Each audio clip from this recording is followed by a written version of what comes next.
Welcome to the next part of our training, and this section is very useful if you're considering any of the Cambridge exams for young learners.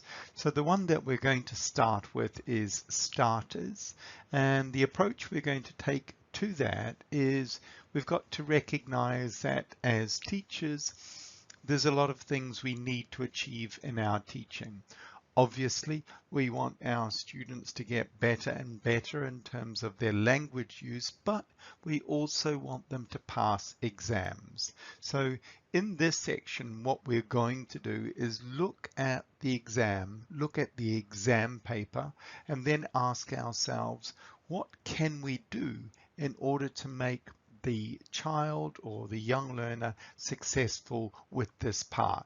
So we'll look at techniques that will be really useful for building language skills and also increasing the mark that the child is likely to get when they do this part of the exam.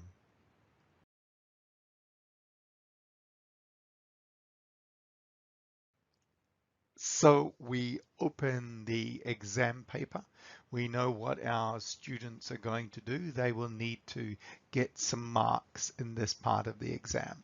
So we look at this part of the exam and it says, here's a picture. There are things happening in the picture and there are names. Draw a line between the name and what's happening or the person who's doing a particular thing in the picture. And we ask ourselves, what can we do? What can we do with this part of the exam to make it successful? What I'd like you to do is perhaps now pause this and think about what you can do. Pause it at any moment while I continue. Okay, so you've got this task here. You need your language learners to become successful in doing this part of the exam, and you ask yourself the question, what can I do? On the next slide, we will have the answers. We can start with the very obvious.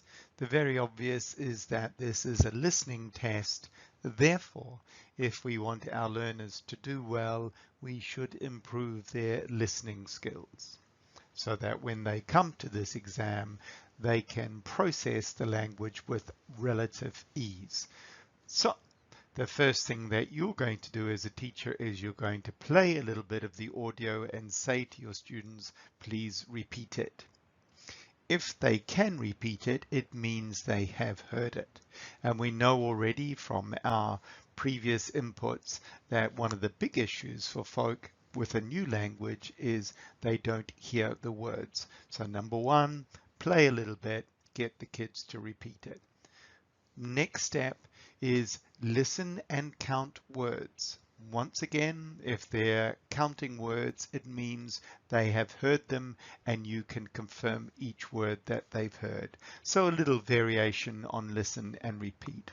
You can do really key things like, for example, in this audio, you know that things and places will be very important. So you play the audio and the kids listen and they clap for any nouns or things that they hear. That means they're paying close attention to the things that will be very important when it comes to drawing the line. Yeah, then you're going to do things like listen and clap for names, because obviously names will also be critical. They need to hear names as well as hearing nouns. What you also want them to do is listen for action words, because this part of the audio will be about people doing things. If they can clap for the action words, it means they are hearing them. Then more complicated, clap for all the place words, all the prepositions. So they will hear in, on, at, and as they hear them, they clap them. This means they're focused on what the whole listening is about. You can make it more interesting. You can get two kids to read the dialogue Yeah, and when they read the dialogue, the rest in the class can draw the line. Nice variation on the theme, or alternatively, you as the teacher can choose a student. Together you read the dialogue and the others draw lines. Obviously, you're going to use a different exam for that because you don't want to just repeat that because that would be not very interesting for the learners. Another little part of the test here. So here you see in front of you a nice picture and some instructions and some questions. And you are probably thinking, well, one of the best things I could do, because it's very easy, is I could just get them to do the test. And that's okay, but it really doesn't do very much in terms of building their language skill. The key thing, the clever thing, is to use the test itself to build the learner's language competence. So think of things that you can do that will build language competence and support getting good marks in the test. So the question for you once again is, what can you do? So you can pause the video now before we move to the next slide and think of the things that you can do. We can go first off with an oldie but a goodie, which is listen and repeat. You know already that if kids can actually hear, they're going to do much better because frequently they're listening for overall meaning and they're forgetting the significance of individual words. Another thing which is very, very useful is to let them listen to the audio and also read the transcript at the same time so they can see it, they can hear it, and they follow it with their finger. So it's a really good brain gym, if you like, so that they're doing all the same thing at the same time. This builds all sorts of skills. It builds an awareness of changes in voice speed. It also increases the connection between what the word looks like and what it sounds like when the learner has got their finger on each and every word. Another very good thing to do and useful in all exams is for one learner to say to the other one, what's another way to ask this question? So let's look at the question, what's another way to ask it? When you do that, you are processing the question. You're also developing an exam technique, which is that the language in the question is frequently different from the language in the reading or the language in the listening. Yeah. And if you train yourself to think of other ways of asking the question, then you have processed the question better and you've got more likelihood of finding the answer in the audio or in the reading. Another really good thing that you can do is get the learners to listen to the audio and write questions. You as the teacher go round and help them with the meaning and the form of the questions, because once again, if they are listening very, very carefully, then they can write questions. And writing questions is actually harder than answering them. And I think in all good exam practice, the practice should be harder than the exam. So good focus on listening and then writing questions with you checking that the form of the questions is good. The other thing that you can do, which is really, really nice, is not play the audio, but have a couple of kids read it out. And when they're reading it out, once again, you get the students to write questions. And the logic is that if you think of the kind of questions that are going to be asked, well, then actually answering them is going to be easier.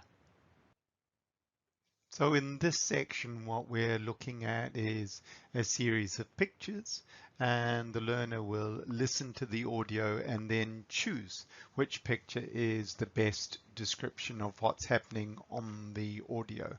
So the question for you just now is when you look at this, what can you do with this to build your learners' language competence and also build the probable marks that they're going to get in an exam? So what we're looking at here is a slight development in terms of what the teacher does for the learners. So in this part of the test, we're getting the teacher to model some of the language. So the teacher starts by asking the learners questions about the text or the pictures. Now, at that point, what we want the learners to do is to repeat the question, yeah, to raise their awareness of the question. And once they've asked that question correctly, then they get to ask it to their partner who gives them a reply. So we're getting them to process the language in the text to a more significant degree. What we're also going to do after that is do what you know already, which is drill the question. Now we know that in exams, examiners can only ask certain types of questions. If they ask other questions, well, then they're not legitimate, if you like, in terms of the exam. So what you can do is take the question type and do substitution drills with it, so that the kids are aware that any one of the components of that question can be changed. So you can change the subject if you like, you can change the verb, you can change an adverb, you can change whatever you want. But what you're doing here is raising awareness of the questions that can be answered. So then the next part that you can do is that the learners can ask the teacher questions about the picture. Could be any question. The teacher replies, and when the teacher replies, the kids copy the teacher. So what we're getting here is questions which have meaning from the students, and then we're getting really good modeling of an answer by the teacher. After the kids have heard the modeled answer, then they get to work with their partner and ask the question and try and repeat to a certain degree what the teacher modeled as the answer. The really cool thing about what we're doing at the moment is by the time we have finished going through this exam paper, then teaching from a textbook is going to be so easy, because we've got an exam paper here, and here we have a task which looks pretty uninteresting really. It's basically listen and do some coloring. Not very exciting, yeah? The question you have to answer before you get to the next slide is, what can you do? I am sure by now you are coming up with a whole bunch of ideas that you could apply to any part of the test, and that's really good. Here we're just going to look at a few, though what you will know already is you could already start importing some of the techniques that we've used in earlier pages. So for this one, we will do one of the classics, which is just listen and do word counting. And we know the importance of that in word counting, you're asking the learners to not just generally process meaning, but listen to particular words. So that's really important. What you can do after that is play the audio and get the kids to just listen and then make their own questions for one another. Now we know that listening and generating questions is more involving and potentially more complex than listening and answering, and we do want the practice to be harder than the test. The other thing that we can do is listen and finger follow. So we're listening and following with our fingers, and you know the advantage of that already. We can take that one step further, where the learners are listening, finger following, and also reading at the same time. That's really hard because you'll want them to try and keep their voice at the same pace as the voice they're listening to. So a really nice step forward in terms of listening skills.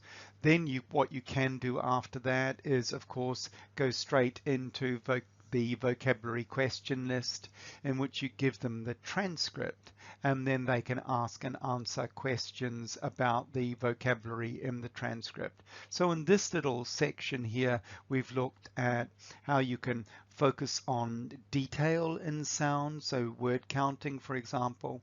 You can increase awareness of things like voice speed by finger following and speaking at the same time. And you're also getting your learners to process the text more by making their own questions. And then, of course, going deeper into the vocabulary by asking one another questions about it.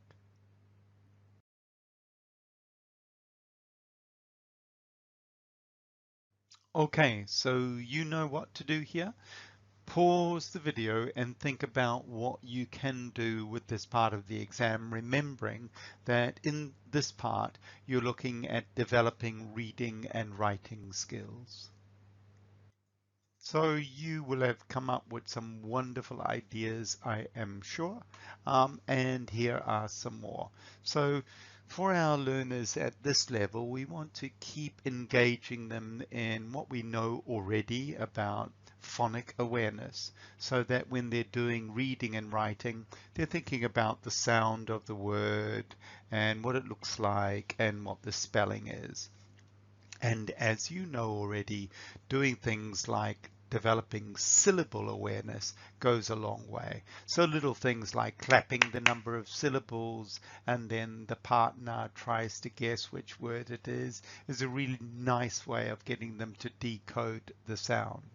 You can also do things like ask them to either mime or make a sound vroom, vroom, for a bike, so that the other person can try and guess what the word is. A little bit more interesting than just looking at a word and writing it out.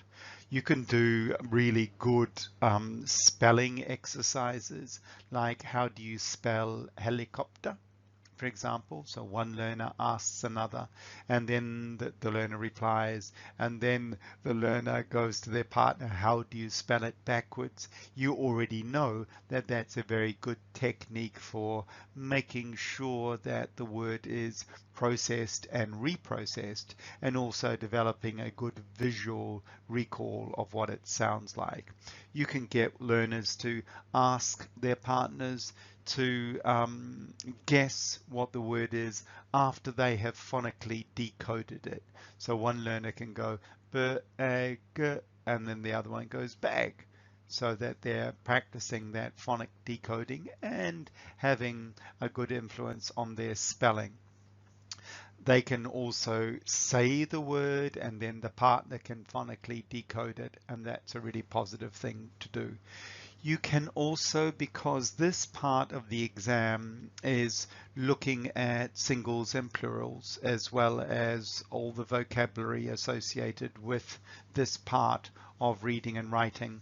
But singles and plurals, as you know in English, is heavily suggested by s or z.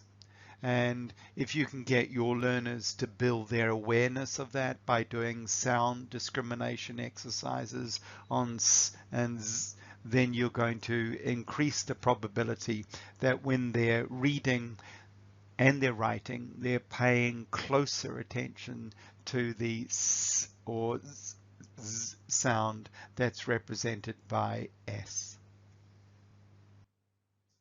Okay, so you know what to do here.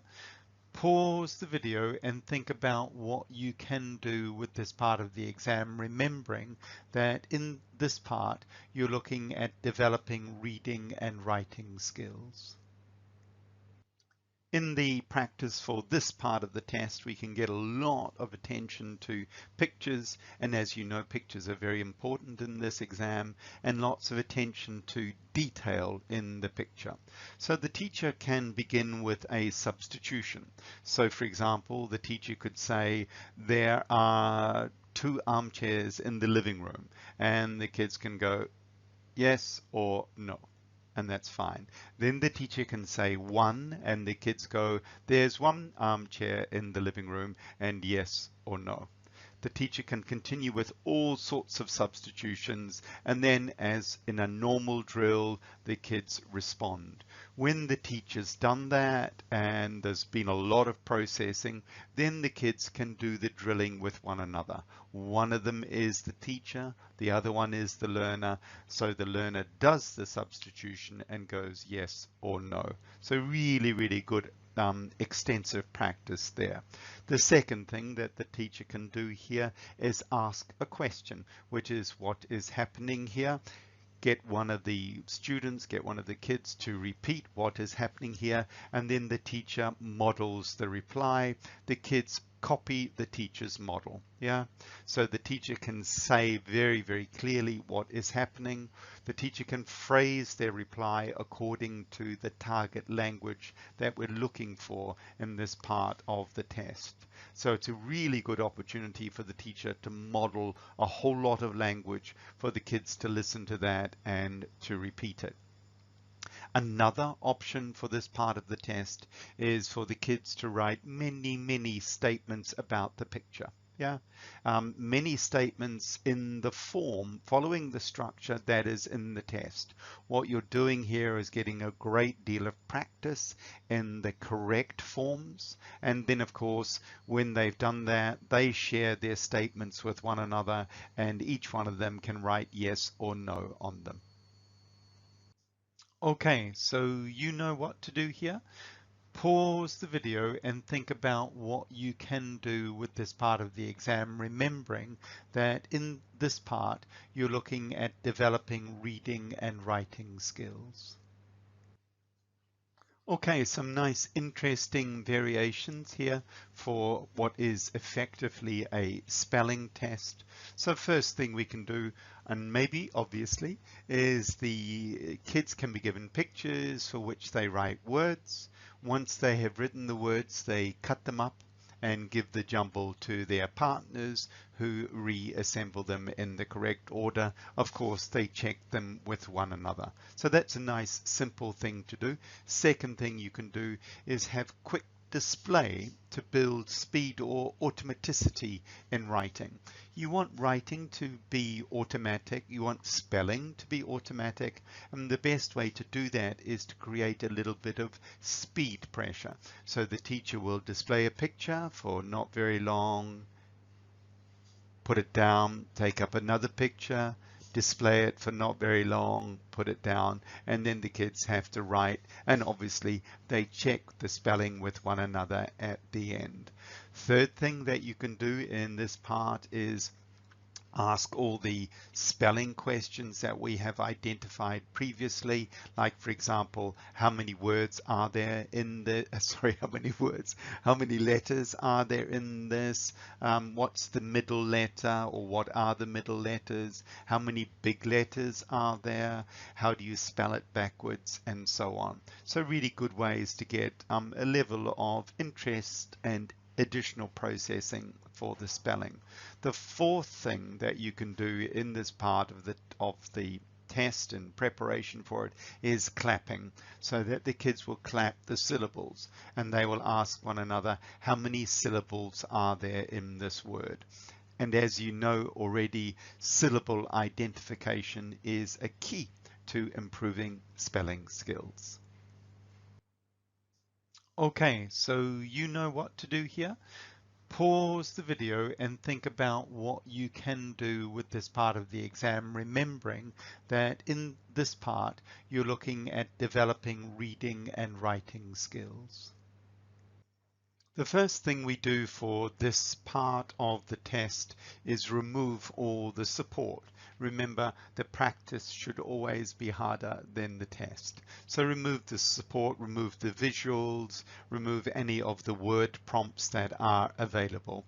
When that is done, what you want the kids to do is finger follow throughout the text. So read it quite quickly, just following their own fingers through the text right through to the end.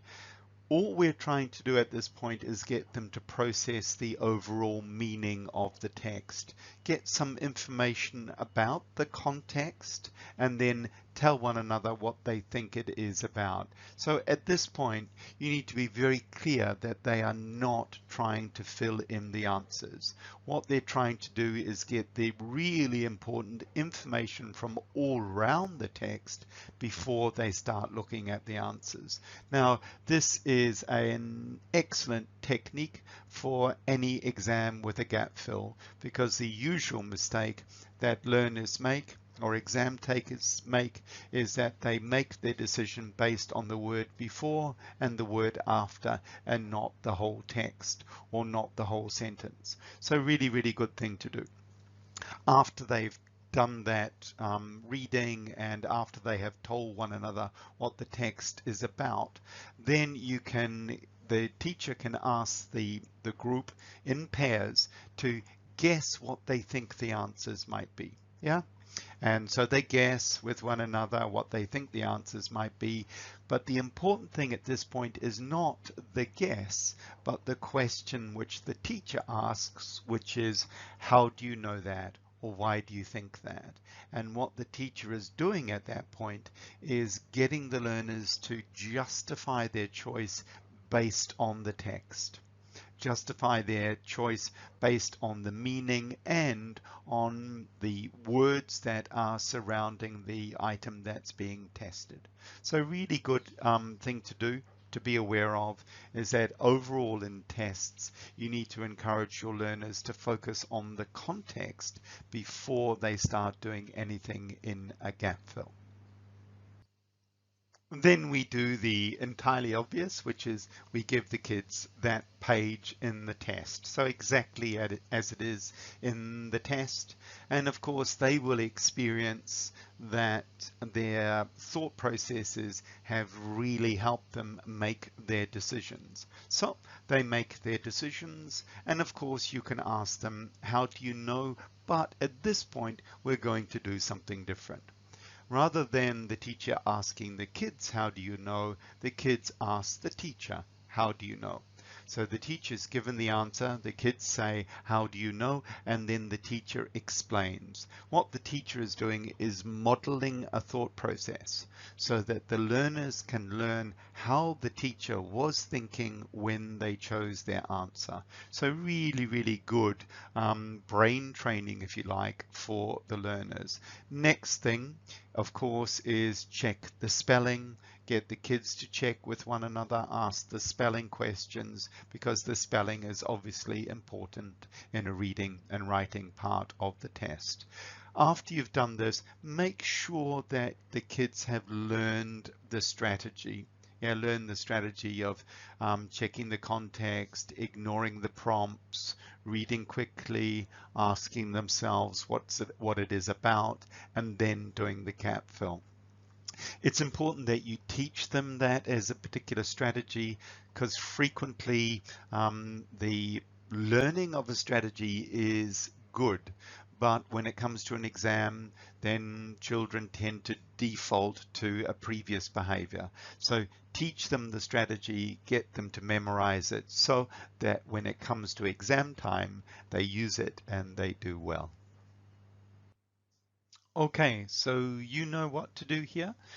Pause the video and think about what you can do with this part of the exam, remembering that in this part you're looking at developing reading and writing skills.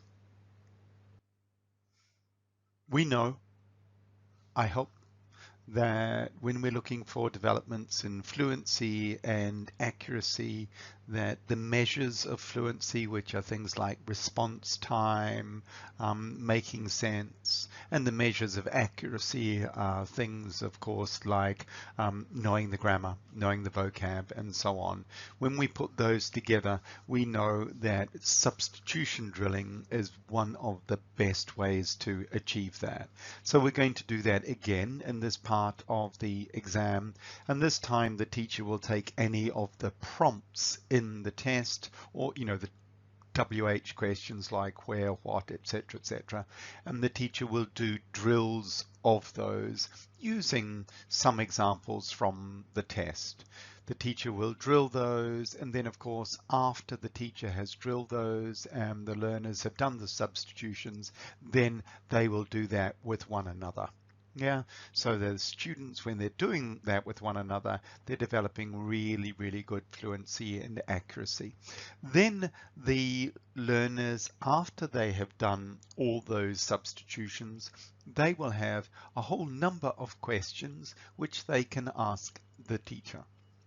So they can make up any question they like based on the pictures in the test, and the teacher will then write that on the board and correct it if necessary, or ask the students to correct it if necessary, and then the teacher will write the answer. Yeah, pretty simple. Then of course, in a classic piece of teaching, you get the learners to do exactly the same thing with one another. So one learner says to the other, rather asks the other one a question. That learner writes the question down. They can check the grammar of it together. And then the learner writes the answer and they compare the answer. So what you're doing here is you're taking a relatively standard part of that exam and turning it into something that is bright and interesting and focusing on both fluency and accuracy for a reading and writing test.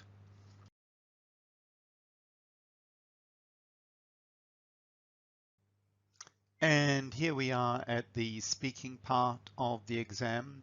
Obviously, in the speaking part of the exam, there's not a lot of written material for the students to look at. They get images to look at and respond to. So there are 4 areas that the examiner and the candidate will go through. I've identified them for you here, and in the next slides we will look at a range of things that we can do to build competence in speaking and listening, which is obviously assessed in this part of the test. So in this part of the exam, you know more or less what's going to happen from the 4 key parts that were mentioned earlier. But now we've got the images. So we've got a room scene, and then we've also got objects displayed on a page. The question for you once more is that you know what's going to happen in the exam. What would you do, or what can you do to generate improvements in speaking skills using that part of the exam and these images? The speaking test starts with the very simple, which is what's your name? And of course, your kids will have had lots of practice of that already. Do give them a little bit more. You may want to be aware that with the question, what's your name? The answer is not really I am blah, blah, blah, blah. Yeah. The normal answer is, for example, someone says to me, what's your name? I say Frank. I don't say I am Frank or I'm Frank. Yeah. So you want to signal early for those kids with the examiner that they're quite fluent, because the normal response is just the name, not I am. So once they've done that as a little bit of practice, then of course you move them on to practicing for the vocabulary that is being tested in this part of the exam. So you give them complete license so they can come up and say to you, what's this, what's that, what's this, what's that. It's very challenging, yeah, because they can find really strange things in a picture. And then of course you give the answer and they copy your answer. They copy it perfectly, because that means they are listening, yeah, and listening is obviously critical in terms of doing well in the speaking part of the test. So they ask you lots of questions, you give answers, not just one word, yeah, you can give phrase or sentence answers, and they copy that. And then when they've done that, you go very good, and then you ask them, yeah, so you point to things and say, what's this? And then you listen to their responses, and if needs be, check their pronunciation. So what we've done here is we've targeted the lexis, we've targeted listening to the question, and we've targeted accuracy and pronunciation in the reply. We begin this with a simple checking of the question, where is this? Um, just check the pronunciation so that the sound is good and the learners are listening very carefully to what you say and how you say it, so that when they're in the exam they're also very clear on that. Then when they've got the question very clearly, then they can ask you once again questions about the picture. They ask you questions about the picture, you give the answer, they repeat the answer, which means they're listening very carefully to you and they're getting a correct model of it. So after they've done that with you and you've modeled the answer, then they do that with one another. So what we've done is we've checked the PRON, we've checked the awareness of the question, you've given models of the answer, and then they can transfer that modeling into questions and answers with their partner. In this part here, we need first to check what the objects are, what color they are, and knowing something about them. So simple process that I'm sure you're very familiar with now is that the teacher will either model those questions and then transfer it to the learners, or if he feels or she feels the learners know those questions already, then they ask the teacher and the teacher models the reply and the learners copy the reply from the teacher. The teacher, of course, gets the opportunity to give really good voice modeling, which the kids copy. So in this, we've got some simple questions like, what is this? What color is it? And can you tell me about it? So some descriptive language around that. So ideally, it's the kids asking the teacher modeling the answer, the kids copying that model, and then of course doing pair work together in which they ask those questions and try and include in their answers some of the modeling that they've got from the teacher. So this is probably looking very familiar to you now, and we know that the kids are familiar with the picture and the vocabulary in the picture. We also know now that they're familiar with the lexis in these object cards. And then the next step is, of course, for the teacher to model what is going to happen next. And what we want here is for the card to go in a particular place on the picture. So the teacher can just model that language. For example, put the shirt under the chair and then do that. Yeah. Have the kids repeat that. Put the shirt under the chair, and then of course turn that, you guessed it, into a drill. And you can get one kid to come to the front and you have a new drill which is on the chair, under the chair, beside the chair, and so on. And then the kids do that. After you've done that, after they've done some repetition in that and some drilling in that, then of course they tell you what to do. And after you have done that, then of course they move to doing that with one another with the picture. Naturally, after they've done that with some success with the picture and you've monitored them, of course, then you let them take those cards and tell one another what to do with any place in the classroom. So with these pictures, with these cards, they become prompts, if you like. So the examiner will use these cards to prompt questions like, do you like orange juice, for example? Yeah. Do you like carrots? Do you like sport? Have you played sport today, for example? So any of the structures that you find in the grammar and lexis list that we look at later, those structures will be really good for this part of the exam. So for practice for this, the best thing to do would be to elicit lots of WH questions around this, elicit yes, no questions around this, and then of course go back to that Rolls Royce of interaction patterns and get the kids just to line up in those two lines and ask and answer with one another any questions at all that they like to ask about these. Of course, you will walk up and down the line and monitor and correct. And of course, if you wish, do some modeling of the question and answer later with the group. So this section really is more about general and easy conversational language around these topic prompts. So this part of the exam is really the real measure. The other parts are fairly controlled. There's pictures, there's words that can be checked and so on. At this point, the examiner is looking for a fairly natural response from the child to fairly ordinary questions. And of course, if you, as a teacher, if you have focused on interaction in your classroom, then this part of the exam is going to be very easy, because all of these questions like your name, your age, your family, your friends, etc., you will have done those many, many times in your classroom.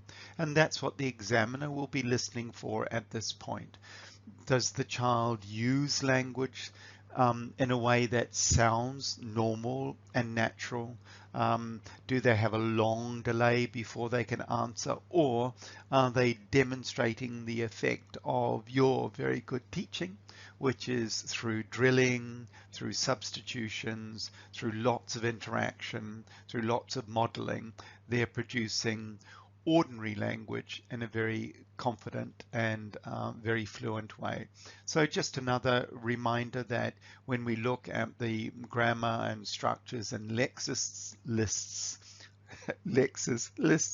a little bit later, you'll get a clearer idea on what kinds of questions the examiners will ask and what kinds of questions you can put in your conveyor belt practice with your learners.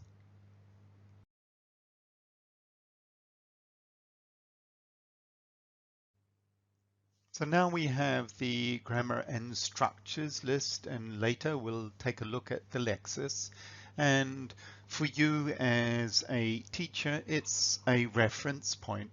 So you will be asking yourself, have I covered all these? Are my students competent in these areas? Will they be able to respond to these in the exam? And of course, you have the lists, and the question is, what can you do with them in order to review the targets so that you get some improvement in fluency and accuracy? Now, I could just leave these with you for a few minutes to think about, but I think you know already that when it comes to something like this, what you're going to do is you're going to do substitution drilling for questions and answers. And in those substitution drills, you're going to change your subject, change the verb, change the object, change the adjective.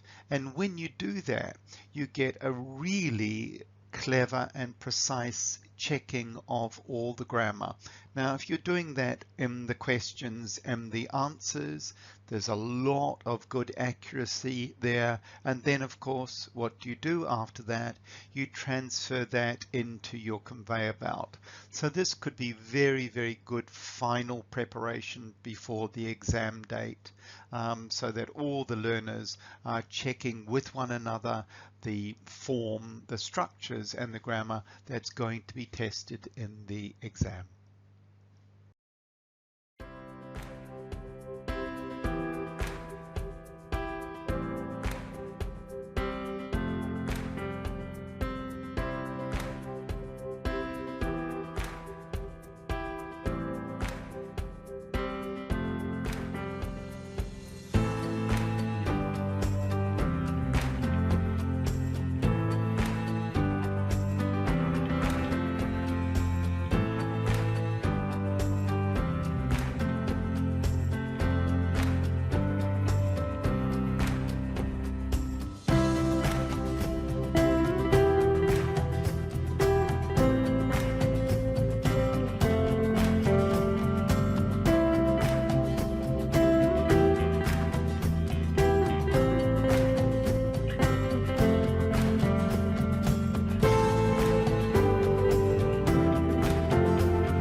I know when you see what is part of the vocabulary question list, and the rest of it will be included in some resource references that we provide for you.